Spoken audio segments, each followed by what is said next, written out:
Halo guys, welcome back to my YouTube channel. Sebelumnya, perkenalkan dulu yuk. Nama aku Heliana Widi Ayu dari Prodi Akuntansi dengan NIM 21021120. Di sini aku akan menjelaskan tentang revenue and profit yang didoseni oleh Pak C. Gunawan, SEMM, dalam mata kuliah Business Environment. Nah, revenue and profit itu apa sih? Revenue atau profit adalah keuntungan dalam salah satu tolak ukur melihat keberhasilan suatu perusahaan. Pendapatan sangat penting untuk keberlangsungan suatu perusahaan karena pendapatan digunakan untuk membiayai seluruh kegiatan perusahaan. Perusahaan harus memahami bagaimana cara mengelola pendapatan dengan baik agar aktivitas perusahaan dapat berjalan dengan lancar.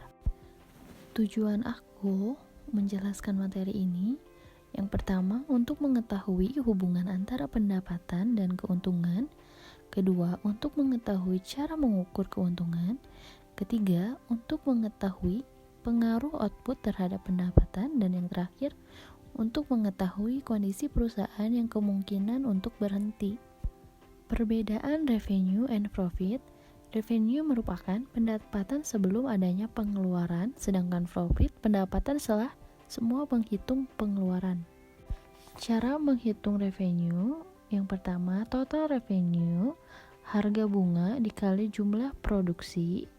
Jika sebuah perusahaan menjual 1000 unit per bulan dengan harga masing-masing E5, maka total pendapatan per bulannya adalah 5.000. Sedangkan average revenue, total revenue dibagi jumlah produksi barang. Jika perusahaan memperoleh 5.000 dan penjualan 1000 unit, akan menghasilkan E5 per unit. Selanjutnya ada marginal revenue, tambahan TR dibagi jumlah barang terjual. Jika perusahaan menjual 20 unit bulan ini dibandingkan apa yang diharapkan untuk dijual dan diproseskan menghasilkan tambahan E100, maka perusahaan tersebut mendapatkan tambahan E5 untuk setiap unit tambahan yang terjual PAK. Cara menghitung profit itu dibagi menjadi dua. Yang pertama gross profit, total laba bruto dibagi dengan total pendapatan atau penjualan. Yang kedua ada net profit, total laba bersih dibagi dengan total pendapatan atau penjualan. Kurva pendapatan ketika harga tidak dipengaruhi oleh output perusahaan. Yang pertama ada average revenue yang menunjukkan permintaan atau penawaran pasar. Melihat permintaan untuk satu perusahaan relatif kecil terhadap perusahaan pasar. Perusahaan menghadapi kurva horizontal pada harga ini. Di samping ini merupakan contoh dari average revenue. Bisa kalian perhatikan. Yang kedua ada marginal revenue, kurva pendapatan marginal akan sama dengan kurva pendapatan rata-rata. Yang ketiga ada total revenue, ada pengaruh pendapatan total dari berbagai tingkat penjualan dengan harga konstan E5 per unit. Selanjutnya ada kurva pendapatan ketika harga bervariasi dengan output. Jika perusahaan memiliki pangsa pasar yang besar, ia akan menghadapi kurva permintaan yang menurun. Pendapatan rata-rata akan turun ketika output meningkat. Di samping ini, ada contoh perusahaan yang menghadapi kurva permintaan miring ke bawah. Bisa kalian perhatikan. Selanjutnya ada pendapatan marginal. Ketika perusahaan mengalami permintaan yang miring ke bawah, pendapatan marginal akan lebih kecil dari pendapatan rata-rata dan bahkan mungkin negatif.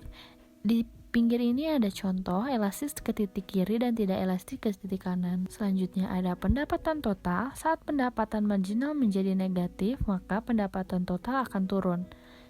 Seperti contoh yang ada di pinggir. Pergeseran kurva pendapatan. Yang pertama, perubahan harga akan menyebabkan pergerakan sepanjang kurva permintaan. Kedua, peningkatan pendapatan ditunjukkan dengan pergeseran vertikal ke atas, penurunan dengan pergeseran ke bawah. Memaksimalkan profit, memaksimalisasi laba jangka pendek menggunakan kurva total. Jika titik negatif perusahaan mengalami kerugian, total keuntungan dimaksimalkan pada keluaran 3 unit di mana terdapat kesenjangan terbesar di antara pendapatan total dan biaya total. Kedua, ada memaksimalkan laba jangka pendek menggunakan kurva rata-rata dan marginal. Bisa dilakukan dengan dua cara. Yang pertama, menumpukan output yang memaksimalkan keuntungan. Kedua, menggunakan kurva rata-rata untuk mengukur besarnya laba. Memaksimalkan keuntungan jangka panjang. Keuntungan jangka panjang dimaksimalkan pada pertunjukan di mana PAH sama dengan MC jangka panjang. Arti profit. Normal profit adalah peluang pengembalian minimum yang harus dilakukan pemilik modal mereka. Kedua, normal profit termasuk dalam biaya. Ketiga, dikenal dengan beberapa nama alternatif, laba supernormal, laba murni, laba ekonomi, laba abnormal, atau terkadang laba sederhana. Laba normal persen sama dengan suku bunga pinjaman tanpa risiko ditambah premi risiko.